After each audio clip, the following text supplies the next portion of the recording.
invite you to see if your audio and microphone settings are all working fine.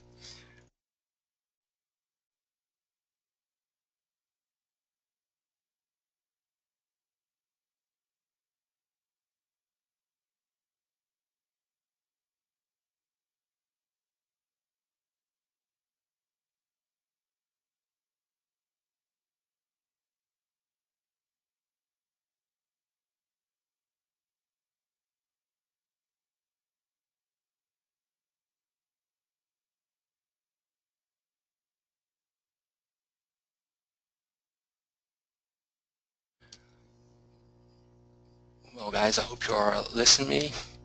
So let's move on. The agenda for today is quite long, so let's not lose our time.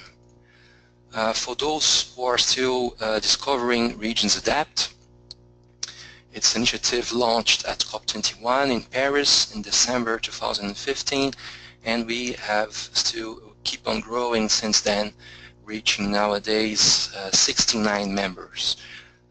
In Paris, in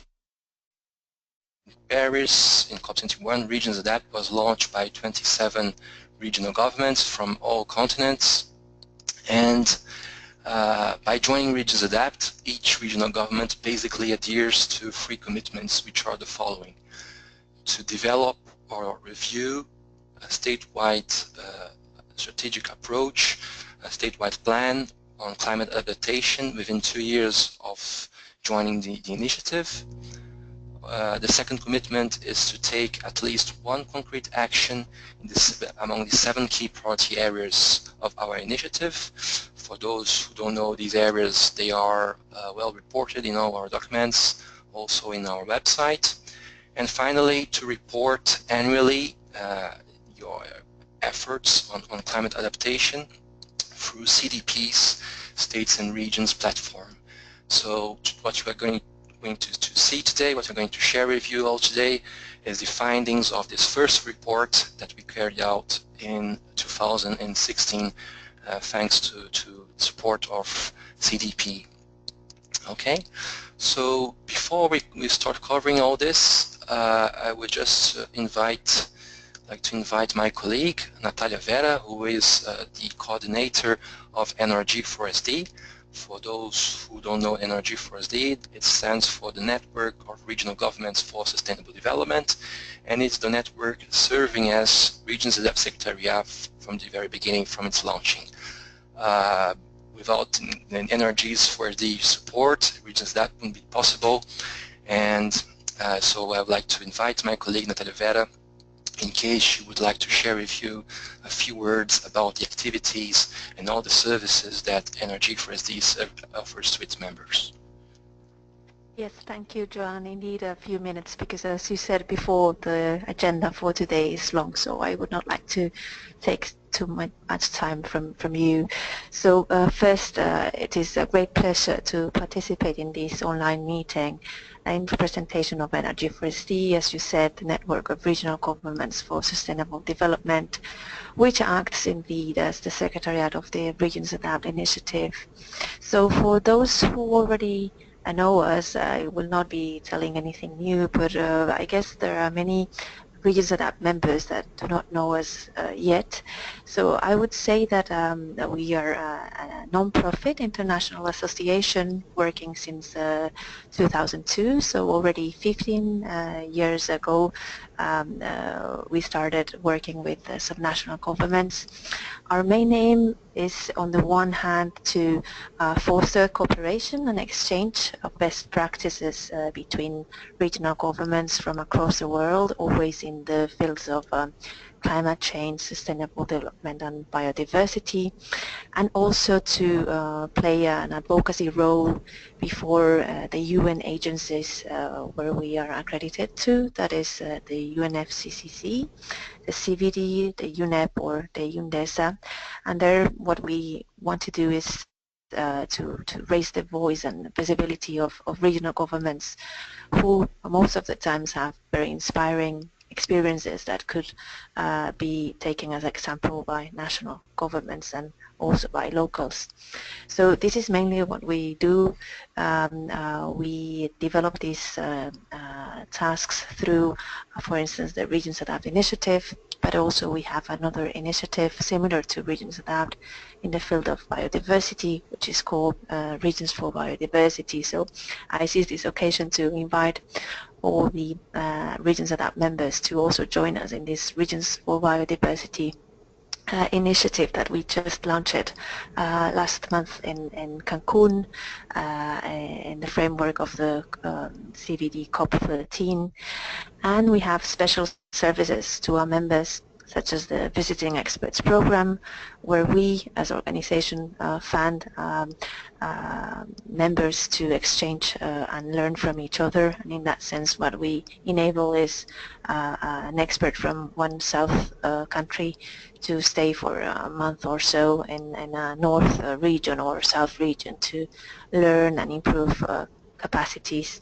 Also, we have these other program, the Call for Projects, and there what we do is co-fund also 60% of pilot projects or demonstration projects or raise of awareness projects, always in the fields of climate change, biodiversity, and sustainable development. So we are very proud of the work we do, and we would be delighted to share all these opportunities with RegionsAdapt members. So if you would like to know more about Energy First D, I'm completely open to speak directly with any of you, and I'm fully at your disposal for any further query. So Joan, thank you very much for these few minutes, and I'm really looking forward to hear the results of these first reports, so I will stay online during the meeting. Okay, Natalia. Okay, thank you very much for your continued support, and let's move forward then. You should be seeing on your screen now the agenda that we propose for today. So in the first moment, Chris Thorpe, States and Regions Lead in CDP, will be presenting you the benefits of disclosure for progressing adaptation action. Then my colleague Sarah Kupka and myself, we will be presenting you the report's key findings, and finally we'll be delighted to hear your answers and to answer them to hear your questions and answer them as much as possible.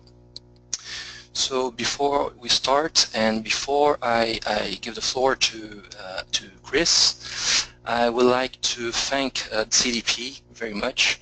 Thank CDP for being as an endorsing partner of RegionsAdapt, and without who support this report that we are sharing with you today would not be possible.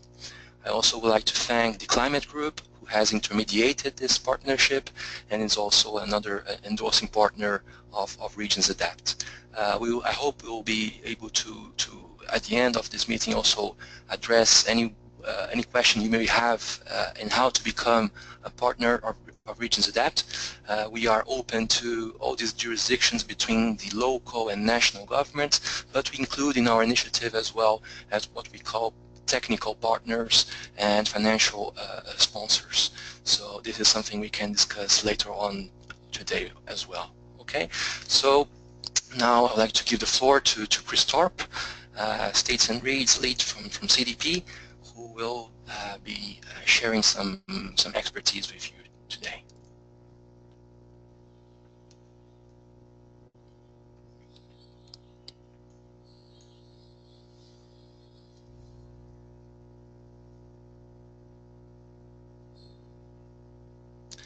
I will just ask for my colleagues, please, to enable Chris as a panelist. Hi there, Joan. This is Chris. Can you hear me loud and clear? Yeah, great. Hi, Chris. Wonderful. Thank you very much indeed for that very kind introduction. Hello, everyone. My name is Chris Thorpe. I'm calling you from CDP. in London. It's wonderful to be with you today, whether it's a good morning or a good afternoon or a good evening. I can tell you here in London it's extremely cold, but there we go. I wouldn't have chosen any other hour to spend with you because it's delightful to see that all of this data has been compiled into a report and will be presented to you as concisely as possible as we can today. So thank you very much for this opportunity, Joanne and Natalia. I'm going to take 15 minutes to go through very briefly with you, all on the line, the sort of three key areas that CDP would like to contribute here, which will be a little bit of an overview of firstly what CDP is as an organization, why we think RegionsAdapt is such a powerful initiative, some insights into adaptation from our organization, from other disclosing organizations that work with CDP, before finally finishing off with why we think state, regional and provincial governments are so important in this battle that we're all currently engaged in to adapt to climate change. If you wouldn't mind having the next slide, please.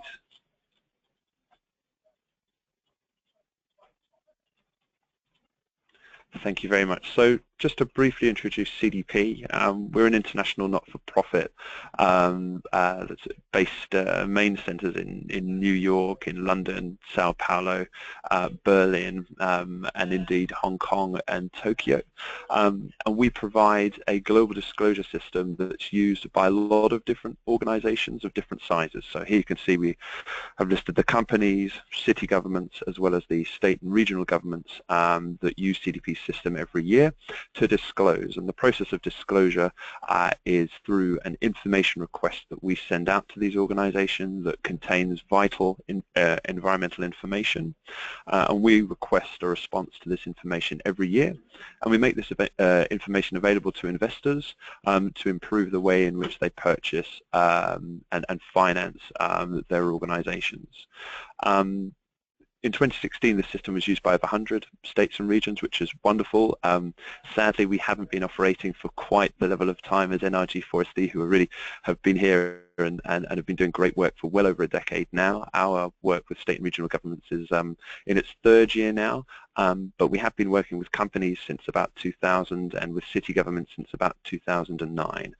And as you can see at the very bottom of this slide, this is just to articulate the key stakeholders that we work with as an organization. So we're about 200 staff globally, and our primary audiences are the investors and companies, as well as city, state and regional governments that we work with on disclosure.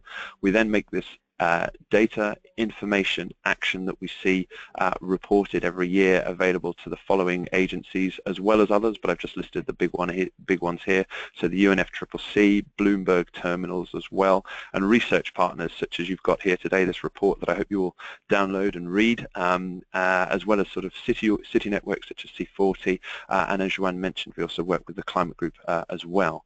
And we also provide information to our academics in national government. So that's a very brief introduction to CDP. Next slide, please.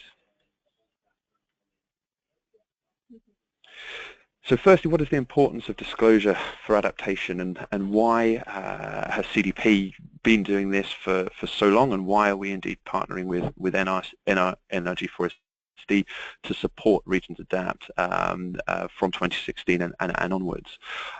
We really see as an organization that is a non-for-profit that this process of disclosure that takes place every year is a really good internal management tool that we offer to disclosing organizations to engage with and take part in. As I said, the disclosure process, it runs every year, and it lasts 3 to 5 months depending on the organization that we work with, and we work very closely with them to encourage that this information request that we provide to these governments is easy to access, the questions are clear, the environmental information that we gain through the process is made as useful and as visible and as transparent as possible. And so we try to ensure that we get as much value out of that process year on year, so that we encourage more and more organizations to take disclosure right and put it right in their climate action strategies and right as part of the policy work that they do. It's a transparent annual framework as well. So we visualize a lot of the information that is given to us either through research or directly online, but we also provide this information to our key partners such as NRG Forestry to power and support initiatives such as RegionsAdapt. So we really think it's vital, especially in the age that we are now, where national government action on climate change can vary from year to year depending on who is in charge. We really see that this level of government is particularly powerful, and that annual checkup and annual use of information can be very, very good in moving international climate negotiations in the right direction. And the third area that we see disclosure as being so important, and particularly for adaptation here, is that traditionally it has been a subject area that has been under-recognized and under-discussed, especially when mitigation initiatives have dominated much of international negotiations and indeed the spending of national and subnational governments on tackling climate change. So we really see that RegionsAdapt is bringing a new area of interest, a new area of information to international discussions, which we see as being absolutely vital. So all of this information that is disclosed through CDP, we try to make as much of it available for online for learning, either through looking at each other's adaptation plans, learning and seeing the different risks that are being reported, the different actions that are being reported. And although CDP has only been running for 3 years in terms of its engagement with state and regional governments, I will show in the middle of this presentation a couple of examples of where we've been working with city governments, which we've been doing for 5 to 6 years now, and as well as with companies on our work on adaptation there. Next slide, please.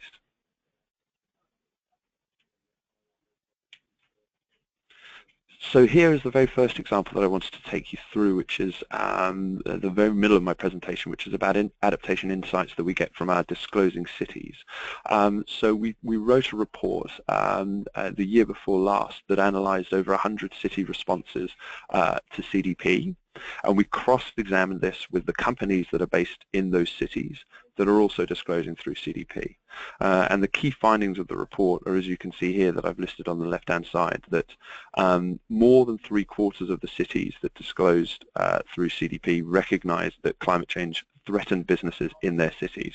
So we really saw that it was far more worrying than just having to set mitigation policies. We were really seeing recognitions from 76% of cities that that adaptation measures needed to be taken because of the threats to business in their cities. The second point is that you'll see on the following slide is that cities and businesses are aligned in the recognition of these risks. So we look at a number of different risks that are reported by city governments, state and regional governments, and companies. But in this case, we looked at the key environmental areas that are affected by climate risk, and noticed that across most of them, cities and businesses are aligned in the scale of that risk that is being reported, and that cities are acting on those risks that are being reported. And finally, we noticed that city adaptation actions really contribute to business resilience, so not only in the cities themselves, but we're also seeing that is being used by city governments to offer their jurisdictions as a safer place for businesses to settle. So this is one area that we feel will be very, very interesting. We're looking at it much more closely with the 5,800 companies that disclose to us to see what it is that determines where they set up offices, and if climate change is proving to be one of the key reasons for them deciding to move to a specific jurisdiction. Next slide, please. So here we have a brief snapshot from the report that you can see. It looks across the areas of climate change physical risk that are being identified by cities and by companies, so right from drought all the way through to storms and floods. And what you can see in the red bars are where cities have recognized a specific risk and then whether they've acted on it or not.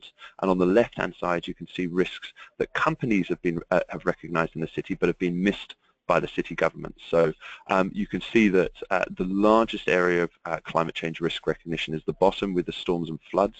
You've got 45 risks that have been identified by cities here, and 45 of them, all of them of which have been acted on with some sort of action that's disclosed through CDP.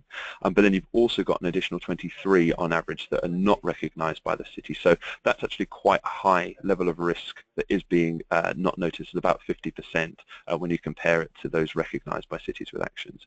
If you look at sea level rise, this is much higher, so you've got only 1/3 of actions, only 1/3 of risks reported by companies in cities that aren't being recognized on sea level rise. So we find that city governments are doing much better there. When we move up to temperature increase and heat waves, this is where cities are performing particularly strongly. So we're finding that there are very few company risks that aren't being recognized by cities. So this has been sort of the best practice area so far for city government engagement on adaptation, and the ways in which they have really worked hard to make sure that their cities are coping with this area of climate change risk.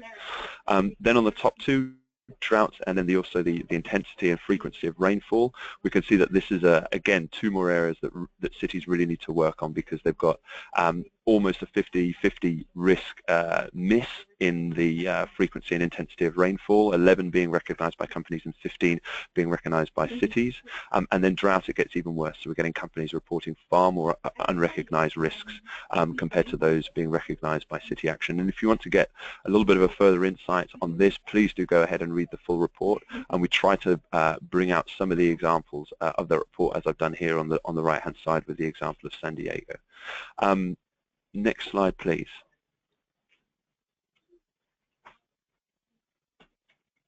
So here, moving on to the other group of disclosing organizations that we work very closely with, those are the companies. This is very much what CDP has been associated with for the first decade of its existence, from 2000 to 2010, is its work with investors, its work with companies, and so I felt that I had to include some of the insights that we've got from these disclosure groups as well. And the important thing to note here for any state and regional representatives, whether you're in the Environment Department, Sustainability Department, Energy Department, is that we've noticed from the responses we've analysed at CDP that companies broadly break down their understanding of adaptation into two key areas, and they often don't use the term adaptation. It's risk identification or risk management that they tend to use in its place. So there is a small issue here that we feel can be addressed, and I will go through that in my next 3 slides with how exactly these conversations need to continue between government level and indeed company level, so that they're speaking to each other in a way that they most understand and can engage with each other. So companies broadly identify risks in a variety of fashions. CDP's questionnaire captures that risk as either political risk, physical risks, or reputational risks from climate change. Particularly on adaptation, we're looking at the physical risks in particular that are most pronounced. But we also see companies recognizing this as opportunities as well. Those companies that are most agile and the most easy to and the most tuned in to react will exploit the best opportunities here.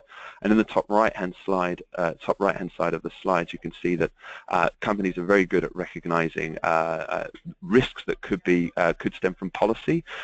So we've had a number of examples in this report that looks at company adaptation on how companies are reacting to the effects of policy that could be implemented in their operating areas, or where they have plants that are functioning.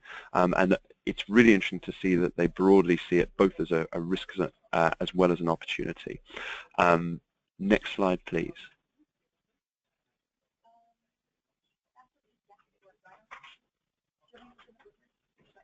So here we have the way in which, in terms of talking about opportunities that come for sort of adaptation opportunities within companies, we see this broadly broken down into 3 key ways. One is that they will set targets.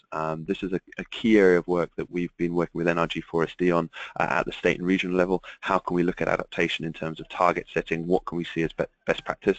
And we do exactly the same thing with companies. We really try to say, what are the targets, what are the goals that companies are setting to respond to climate change and to react to any changes that they see in their operating areas. The second key area that we get is how they engage with policymakers to try and drive better understanding of what regulations will come in, what the political climate is within the areas that they operate.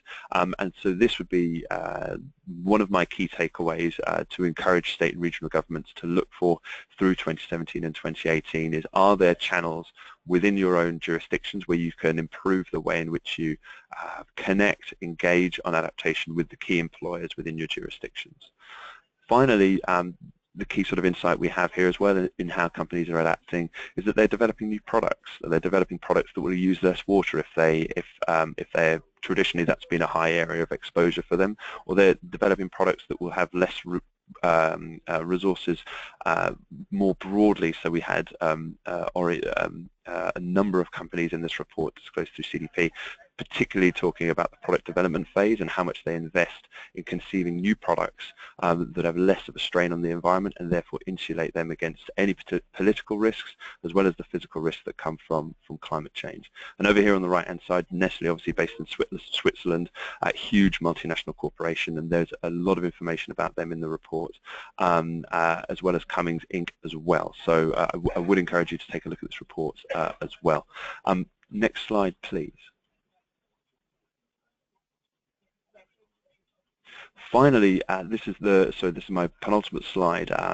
This is the key area that we sort of identified to really talk about today, from my point of view, is that there is this opportunity for engagement with policymakers. So we found that across the different sectors, we broadly categorized the companies into 10 different sectors that disclose through CDP, and we've largely seen that these goals that they set include basically collaborating and working with a number of their different stakeholders, whether they're suppliers, customers, the local community, but policymakers in particular. We've seen that those that are most exposed to climate change risk, traditionally speaking, are the ones that are most looking to engage with policymakers. So we had 36%, that's over 1/3 of utilities disclosing through CDP say that they want to engage with policymakers to make sure that they set in place the right policies and the right practices that reflect the broader jurisdictional approach to climate change. But we've also seen that the IT sector, healthcare and materials as well reported the highest level of engagement with public policymakers as well. So these are just a few takeaways to bear in mind in terms of, if there are opportunities to work with any particular stakeholders in your jurisdictions on climate change adaptation. We found that these are the key sectors, and companies within these sectors are the most prone to be open for conversation. Next slide, please.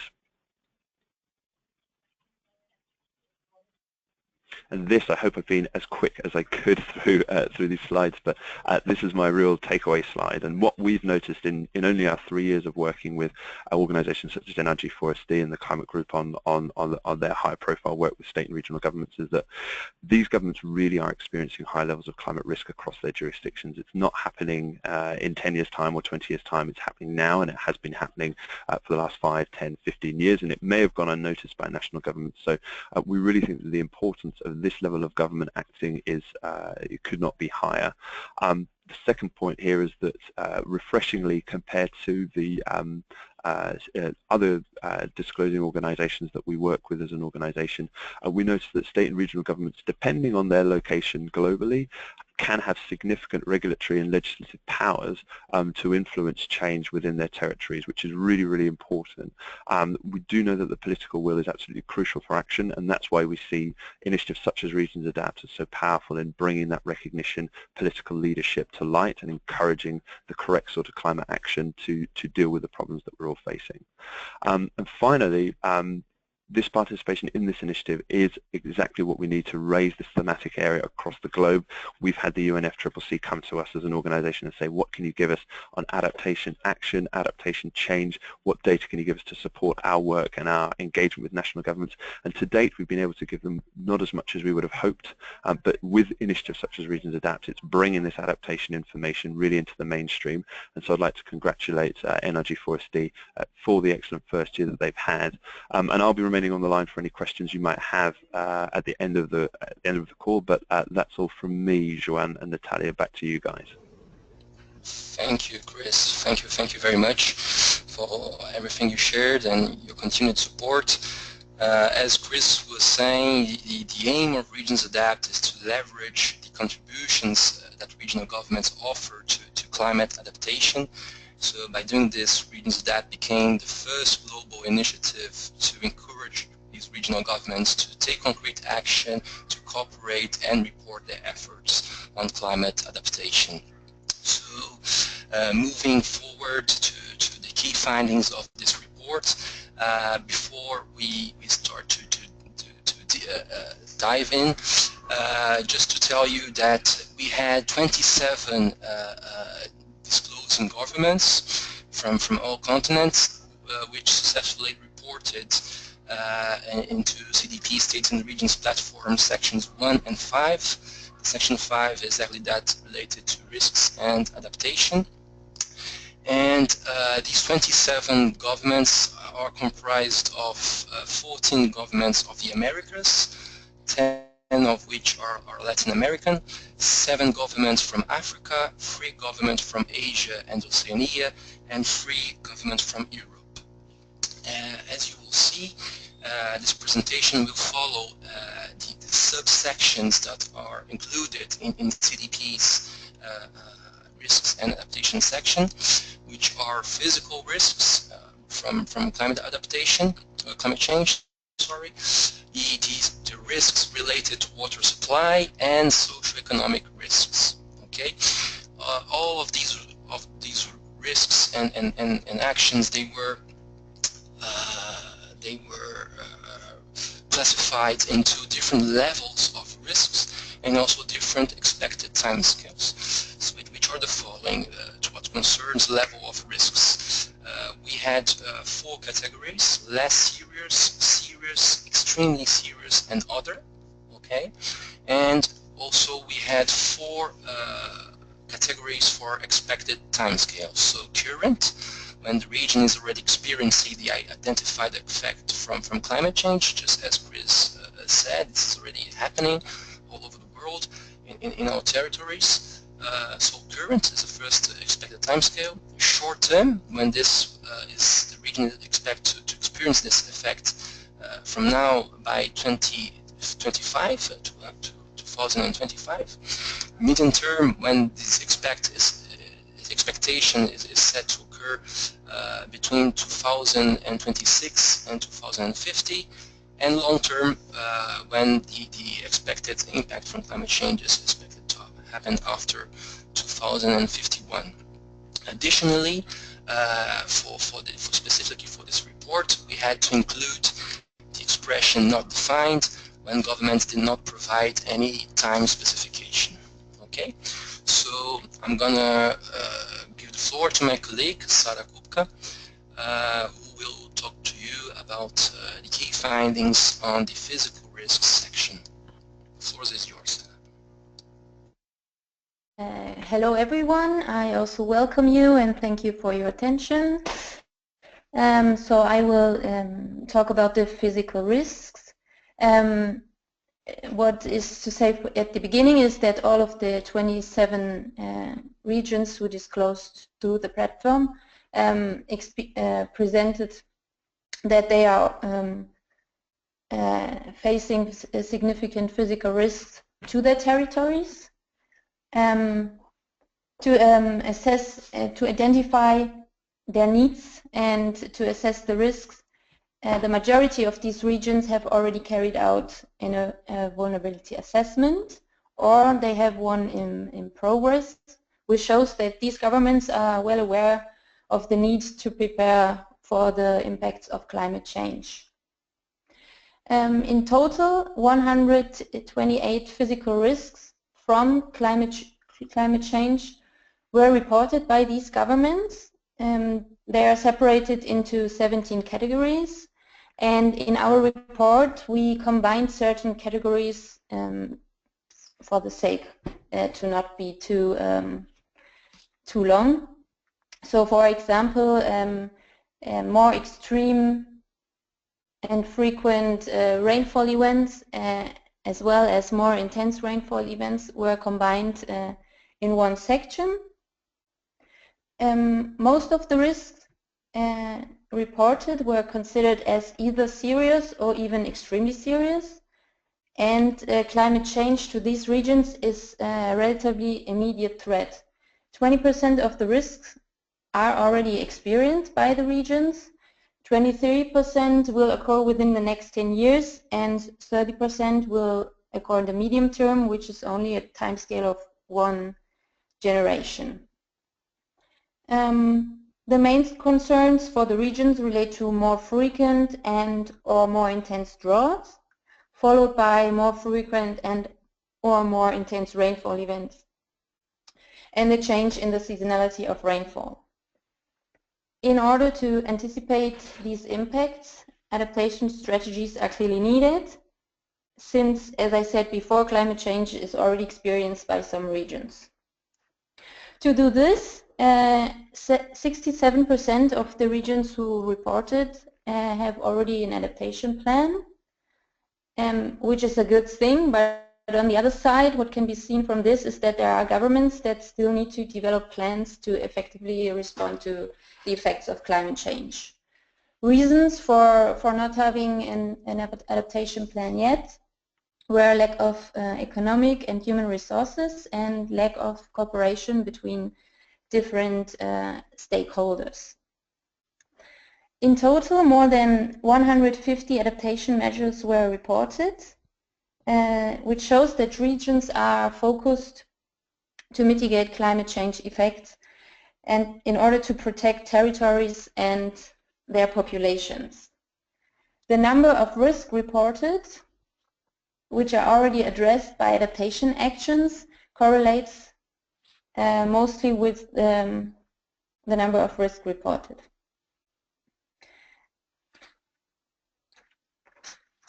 As could be seen in the last slide, drought is one of the climate change effects mostly reported by the regions. 13 regions mentioned that this pose a physical risk to their territories. And the impacts of droughts are really varied in the region, but so are the actions to address them. We identified 20 different adaptation actions already taken by the different governments. Examples for adaptation actions here are additional reservoirs and wells for water storage, construction projects, promoting water efficiency, public awareness campaigns, education and community engagement, and rainwater captures. Another physical risk associated with climate change are more extreme rainfall events. 10 governments face physical risks associated with this effect. More extreme rainfall events can lead to severe floods, which pose major threats to the regions. And in order to adapt to these effects, regions are taking different adaptation actions.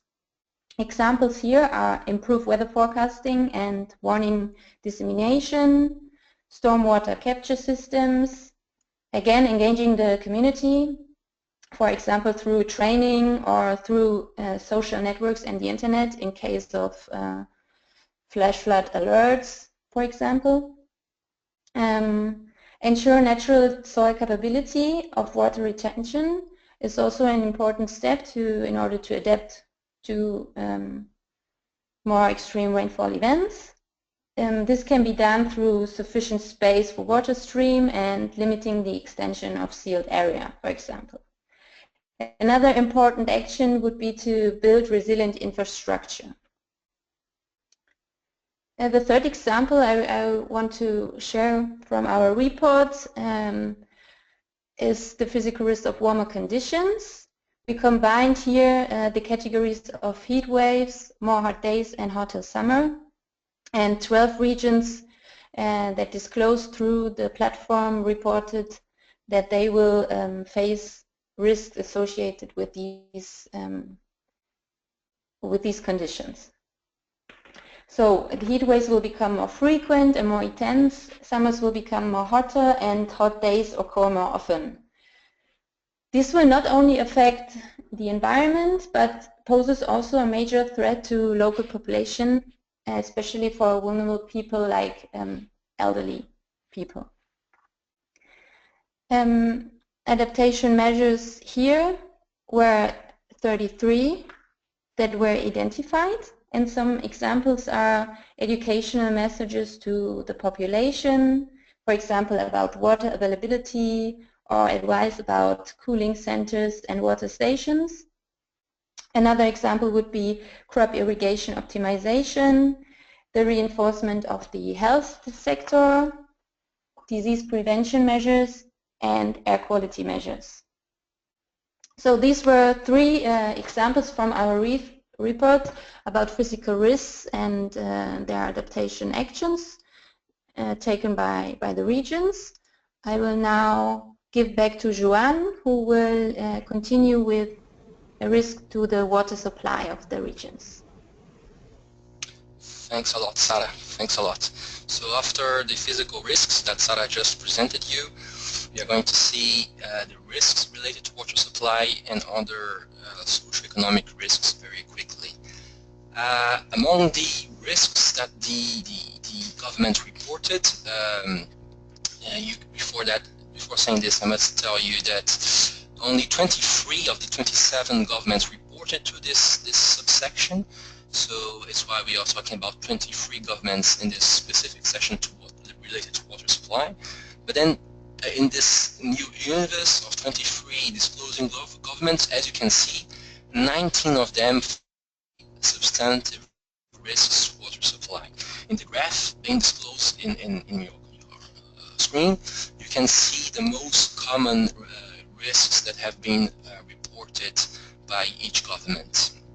As you can see, in the top position of these most common risks is definitely that related to increased water stress or scarcity. Almost 74% of these governments reported this risk, among others. And this is especially important when we think about the interlinkages existing between water, climate change, and sustainable development, not only to the SDG number 6, but as the UN has keeps on repeatedly informing us, water is key for the entire 2030 Sustainable Development Agenda. So this increased water stress and scarcity is definitely one of the key findings of this study, which is I think must be taken into account and correctly addressed. Next slide, please.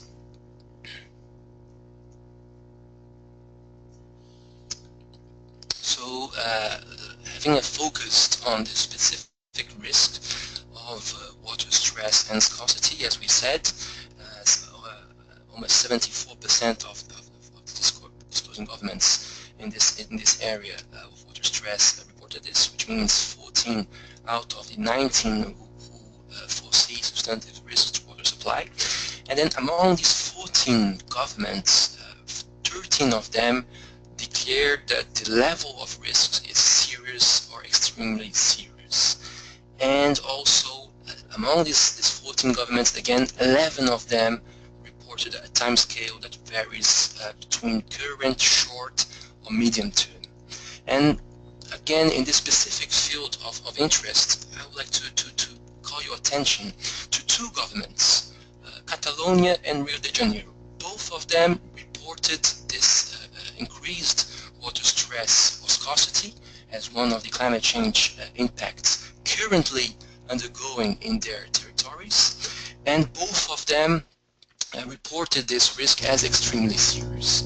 Perhaps it's not a coincidence when we find out that both governments were those who first proposed the launch of RegionsAdapt. Next slide, please.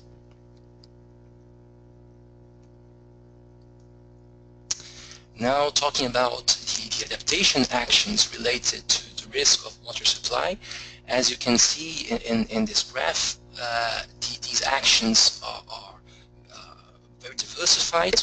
We can have a very eclectic portfolio of actions, that there are not really one major action that occurs in all these governments, but quite on the contrary, you can see how diversified are the policy tools, are the financial mechanisms available to the regulatory policies available in these regional governments.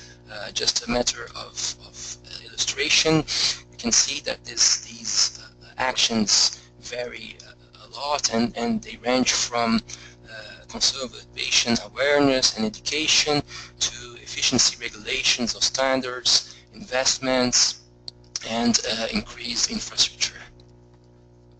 Next slide, please.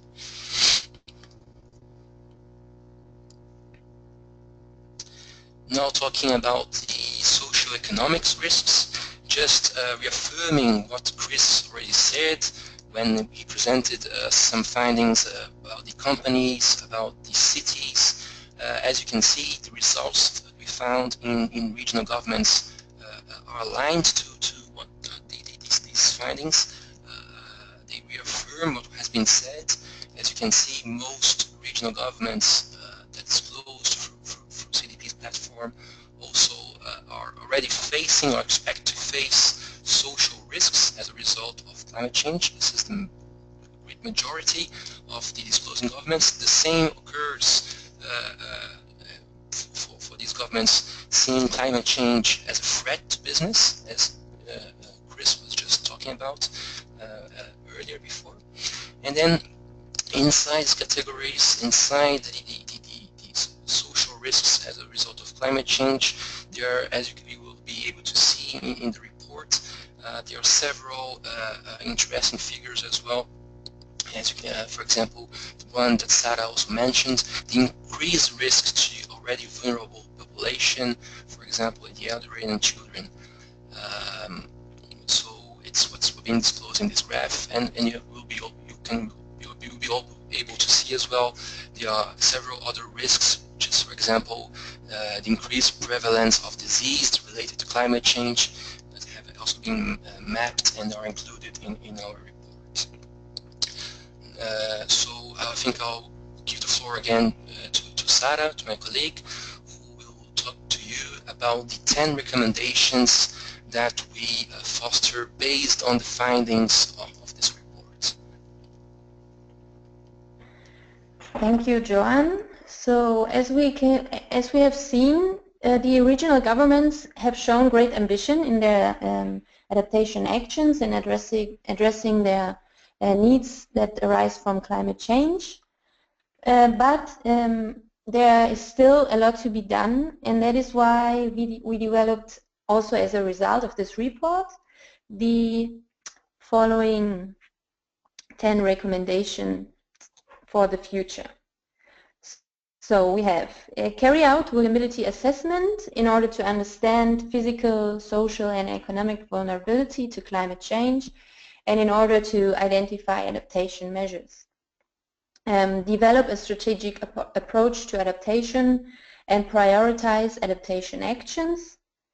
Take concrete action on adaptation in at least one of the key priority areas identified through RegionsAdapt. Foster citizen and community engagement in your region to develop and implement sustainable adaptation actions. Build lasting relationships with your regional industries in order to learn why adaptation matters to them. Engage your national government in dialogue to support the implementation of integrated national adaptation plans as well as policies. Integrate climate change and adaptation as a cross-cutting topic in your sectoral policies. Exchange and learn from other regions worldwide. Mobilize finance for climate change adaptation from public and private sources. And last but not least, report data on your adaptation actions on an annual basis to track your progress. We are now at the end of our presentation. I don't know if Joan wants to add something, but we are now open to any questions or suggestions from you, the audience, so please feel free to ask us anything you like. Yes, that's correct. Thank you, Sarah. Thank you very much. So we will invite you to make any question you would have to share with us. Perhaps if you are with an enabled microphone, please raise your hand so we can unmute you. If by chance you don't have a microphone with you, no, that's not a problem. You can always write down your question in the chat box and we will reply to you as well. Okay? Also, just as a reminder, you can see in the handout session of the right bar of your screen, we have been already sharing with you the report itself you can download, and this presentation as well, where you also find a link to download the report. Okay.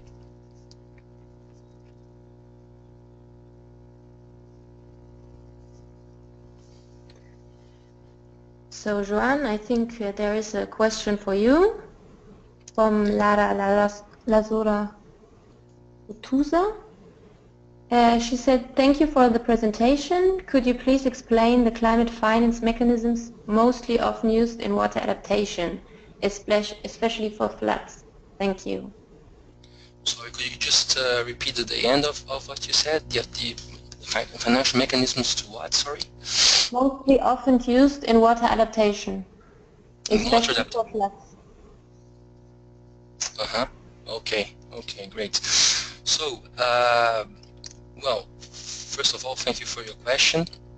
What we aim to do in RegionsAdapt, as we were saying, we have 7 key priority areas among the initiative, and for which we encourage our members to cover them in this adaptation plans.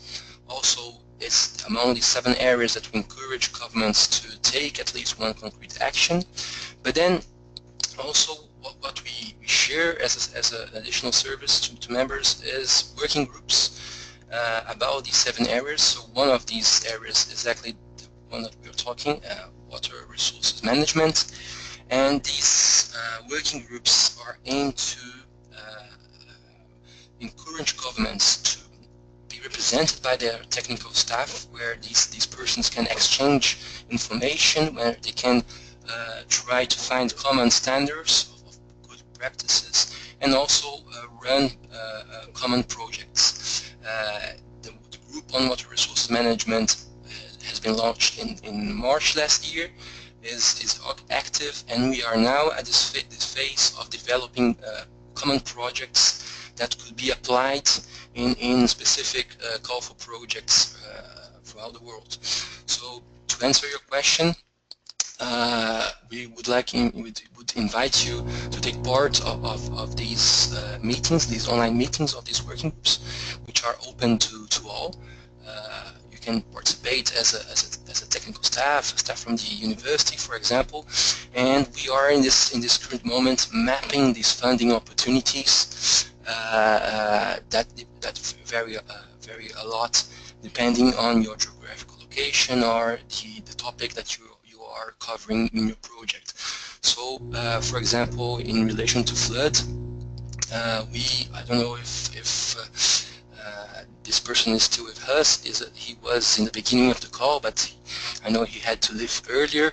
But in this group of the water resources management, CapNet, which is a UN network that promotes technical building, training in sustainable management of water. CapNet offers a few tutorials, online training programs, and also connects us to these funding opportunities, as you asked, that we have currently. So this flood is one of the issues that CapNet is able to provide capacity building, and we expect to be benefiting from the expertise to write these projects and then try to connect regional governments to these funding opportunities. I hope I could at least answer your question, at least partially, but we can always keep connected and provide you extra information later on. Okay, thank you, Joan. We have another question. Okay, sorry. Lara says, yes, please, I would really like this. Okay, Lara, we will stay in contact with you. We have another question from Martin Rokitsky. He's asking regarding the question whether adaptation is a public good or service or not. and who should pay for it? Do you have insight in this area? Well, that's an excellent question. It's a question that I have the pleasure to address in my academic life. So we could talk about this the entire day, but well, trying to answer in a nutshell, I will answer in a personal note, in my personal opinion, just because RegionsAdapt, we are a new initiative, and the core of our work is to focus on this practical exchange between our jurisdictions, and we don't have the political how can I say, positions. The idea of course we have our values, but I mean we don't hold any political position, because the idea is to be as inclusive as possible and leverage these contributions of the regional governments to climate adaptation. And these what the questions that has been made, they start discussing some political matters. It's why I will just to clarify, will answer from a personal perspective. By saying this, in my opinion, my personal opinion, I think climate adaptation is definitely a global public good, because as many scholars, as many authors say, if climate mitigation is not nowadays undoubtedly deemed as a global public good, perhaps the most explicit one nowadays. And if we understand that the need to adapt occurs when this common global public good is not properly delivered, so why don't we consider the efforts on climate adaptation as a need to fulfill this gap, and also why not considering it as a global public good itself as well? This is, again, this is my personal opinion, and I think that we have, when we think nowadays about the water stress, some more extreme events occurring that spread intensify some existing challenges. For example, the forced displacement of the population, or the migration movements. Sometimes, as have been already reported, these more extreme weather conditions act as an additional driver of existing conflicts. So, for me, in my personal opinion, these are several illustrations why climate adaptation should be deemed a global public good as well. Now I've forgotten the name of the person who asked this. Apologies, but again, we can keep on discussing this bilaterally. I'll be more than happy to do so. Okay, another comment from Ursule Boyer-Vilmer. Sorry if I did not pronounce it the right way. I hope I did. She writes, great report and very interesting results. She also supports Lara to keep them posted about proposal calls about these topics. Thanks. Then we have a question from Susan Healy. She asked, do you have any insights into how jurisdictions plan to measure their performance in the area of climate adaptation? Thank you. Excellent contributions. Thank you to you all. Firstly, the comment from Ursule. Just like to emphasize here how we are delighted to have Quebec among our members, a very engaged member in RegionsAdapt. Congratulations to Quebec and several other governments that I could mention here as well. Yes, and just by repeating, I mean, building on this contribution, just like to invite all of you attending this webinar today to take part in our working groups. as I said, as a technical partner, as an expert, as an interested person. The aim of these working groups is to become mini multi-stakeholder partnerships by themselves.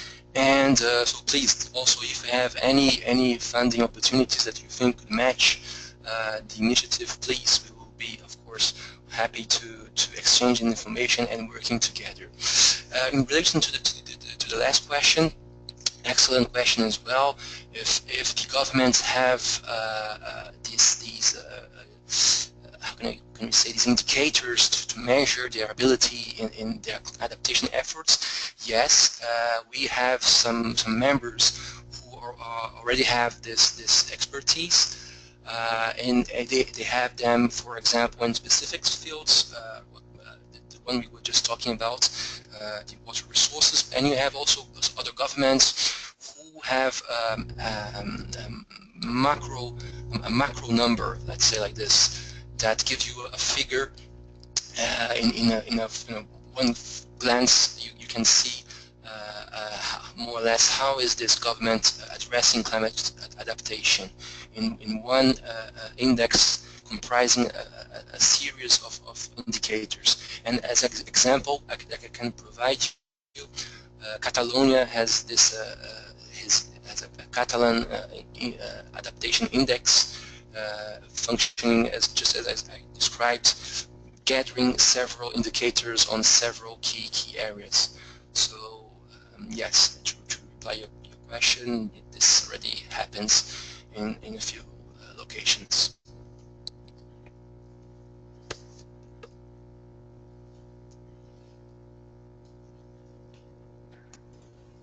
So anyone has any other question?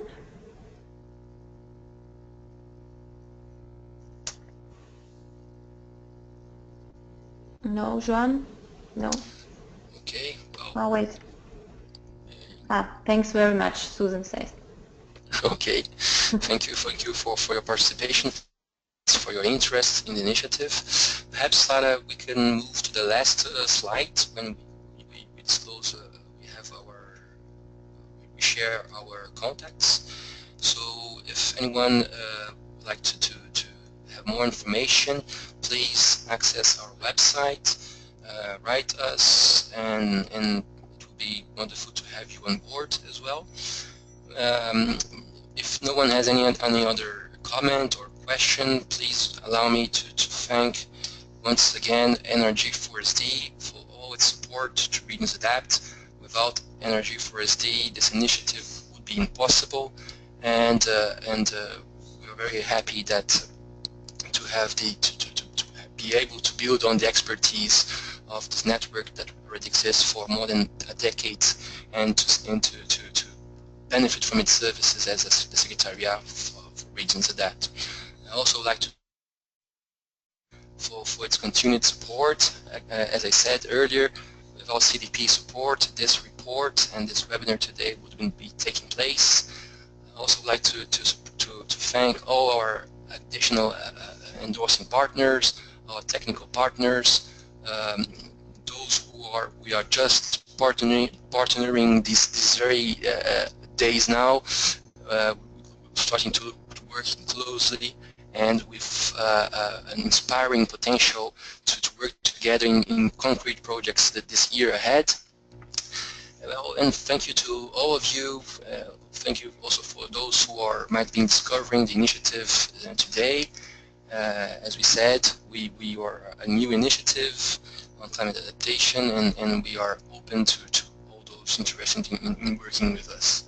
Okay, I don't know if my colleague Chris from CDP wants to add anything as well, or any other colleague from NRG, but from my side, thank you all. Thank you very much.